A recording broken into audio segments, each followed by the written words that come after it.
Hey, good morning everybody, and welcome to the vlog. I hope the start of your day is amazing. You are not gonna believe what I'm gonna show you today. And I have literally been working on this project for over 6 years. Oh my God, this is so exciting. I'm gonna need a couple things before I tell you. First off, I'm gonna need this. I'm gonna need this right here, and let's see. I'm gonna need one of these over here for sure. So I'm gonna need these two things, and oh, one more thing.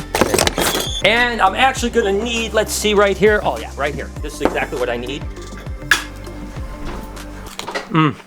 Yeah, that's good. Truth is, I didn't actually need this. Let's go show you what I need. And I tell you what, I am going to definitely need this right here.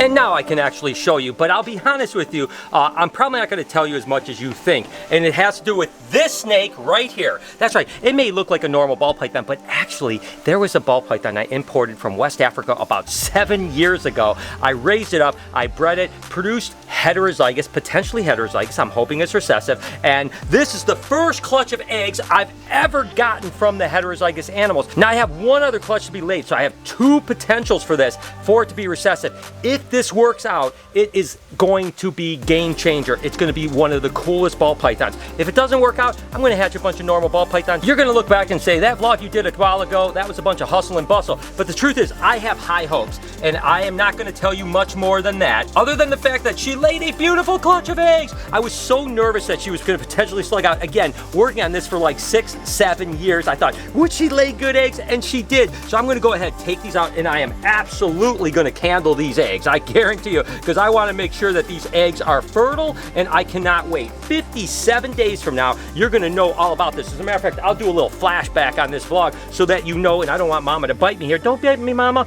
Last egg over here, we'll put it over here. Again, like I said, I am going to candle these for sure. 2, 4, 6, 7 eggs. Again, it's a heterozygous, so we should get 1, 2, 3, 4 of this potential recessive mutation if it is genetic. Oh my gosh, this is it, guys. I am beyond ecstatic to take you along on it. But even though I didn't show you anything, trust me, it's going to be amazing if this proves out. So 57 days, mark it on your calendar right now. We are going to either be the happiest people on the face of the earth, or maybe not. But either way, it's going to be an amazing journey, and fingers crossed this works out.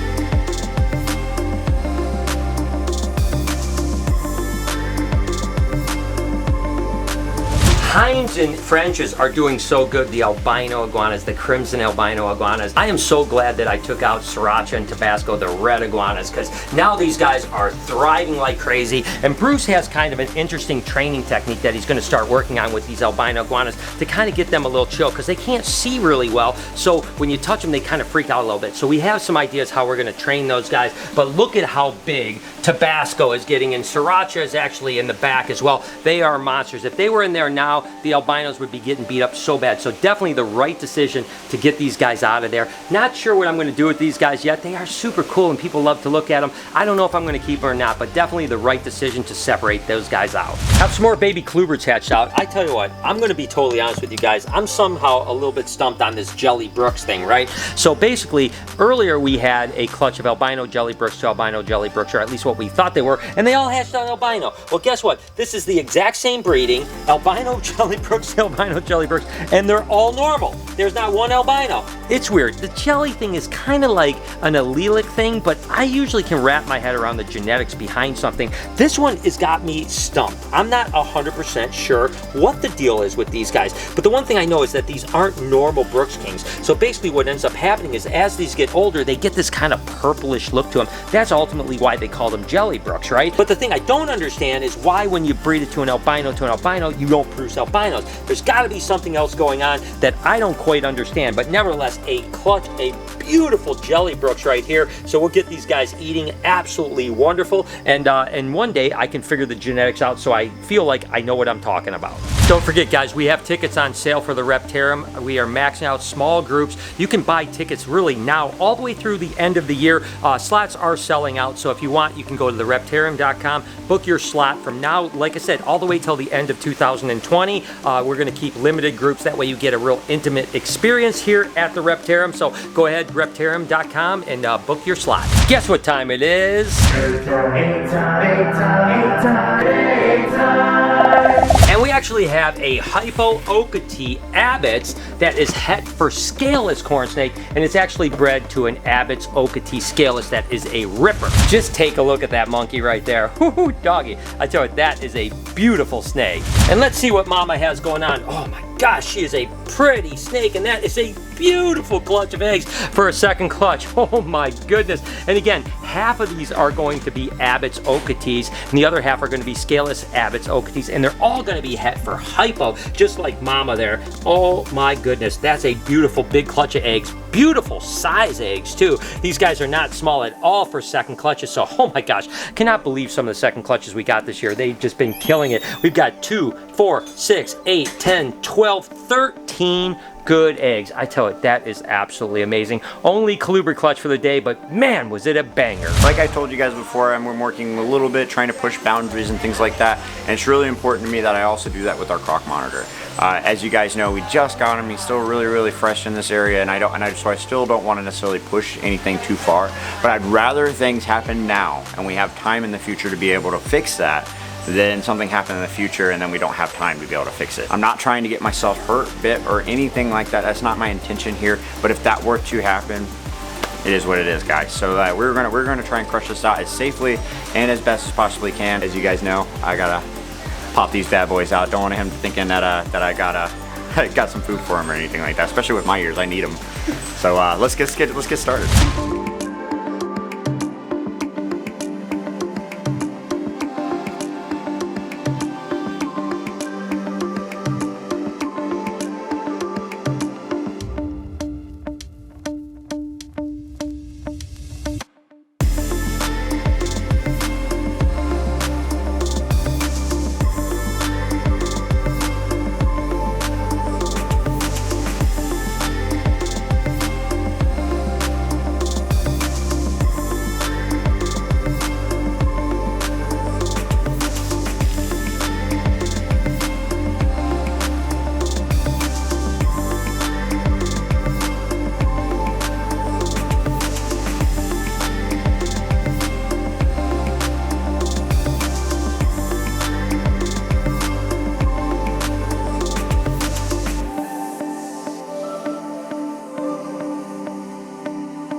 Remember that really cool pied clutch that we cut? Well, guess what? The babies hatched out, and they are absolutely adorable. Remember, there was just one normal. That's just a het for albino right there. And then it looks like this one actually has, it's got a crazy pattern to it. It's a little bit difficult. I thought this was a pastel Enchi pied. It still very well may be, but the head pattern doesn't look as Enchi on it, but look at the pattern all over it. That tells me something's going on. So that might be a pastel Enchi pied. And then I'm 99% sure this is a pastel Enchi pied here. You can just see, again, the way it jumbles the pattern up a little bit. The head pattern is kind of Enchi-like. It's kind of reduction of pattern, but oh my goodness, these guys are absolute rippers. You know, every time I hatch a pied, and I've hatched a lot of pieds for the last, I don't know, 20 years or so, I still get unbelievable goosebumps because they are so unbelievably beautiful. And to hatch pastel Enchi pieds makes it even one step closer. I mean, they're just so cool, right? I love the fact that these collies came out and they look so unbelievably healthy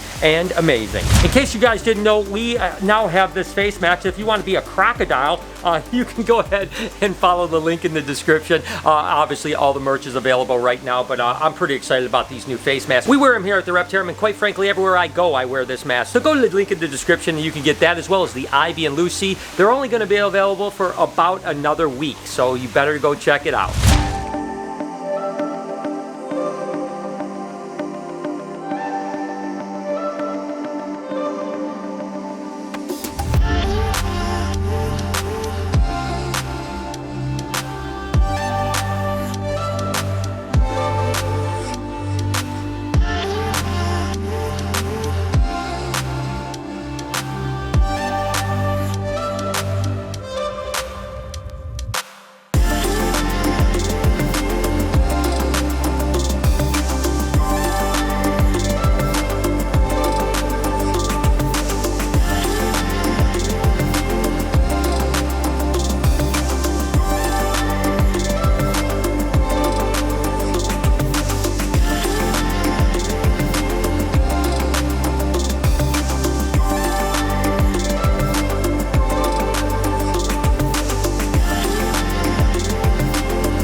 Holy cow, guys.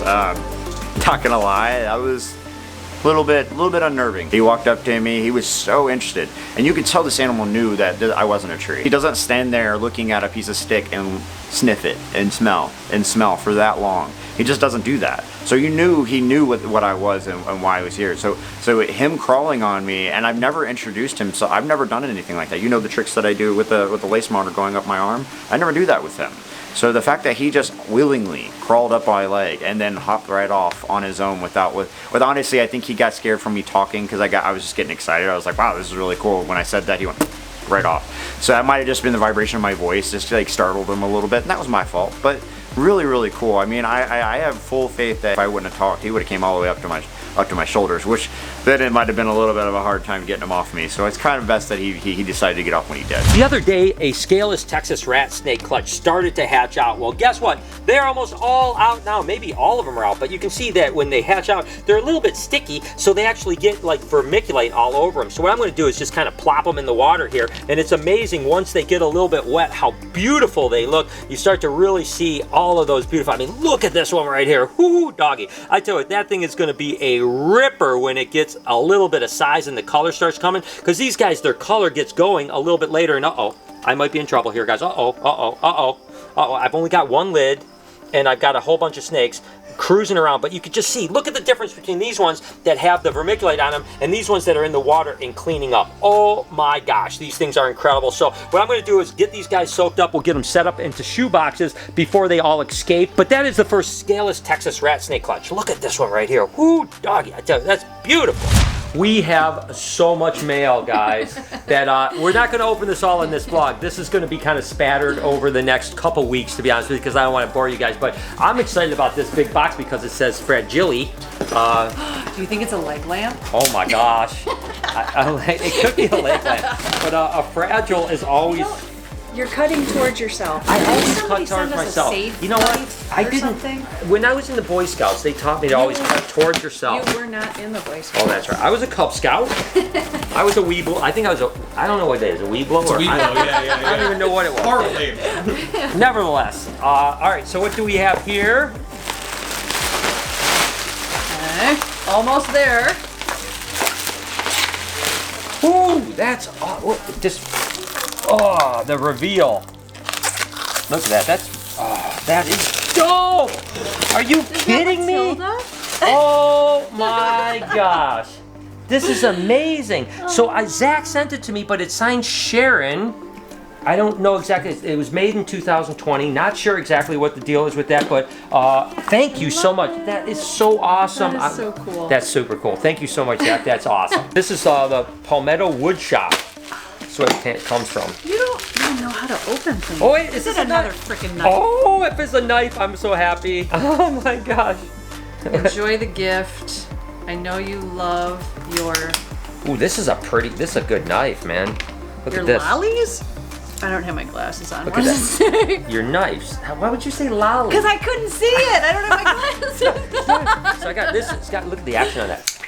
Man, that's nice. That's a nice knife right there. Thanks. Thank you so much. Thanks That's a a lot. knife. Thank you. I love it. Thank you. I love it. I can never have too many knives, right, Lori? No, you can. You definitely I can. think you do, actually. So 57 days from now, I'm going to be able to share with you guys either a triumph or a complete failure that's taken me 7 or 8 years. If this thing hatches out and turns out to be something wild like I think it's going to be, you guys are going to be blown away, and it's really going to take the ball python morph world by storm. A little bit, I think so anyways, at least I believe so. Again, 57 days, we'll find out. If you want to see some egg cutting, here's a playlist right here of egg cutting all the way. Could you please do me a favor? Seriously, could you support my podcast channel? Right up here, you can subscribe to it. It's called Checking In. We have a ton of really cool guests lined up over the next month. You will not want to miss some bangers, trust me. Over here, you can subscribe to this vlog channel. Please turn your post notifications on. Have a wonderful day. Remember, be kind to someone, and I promise I'll see you tomorrow.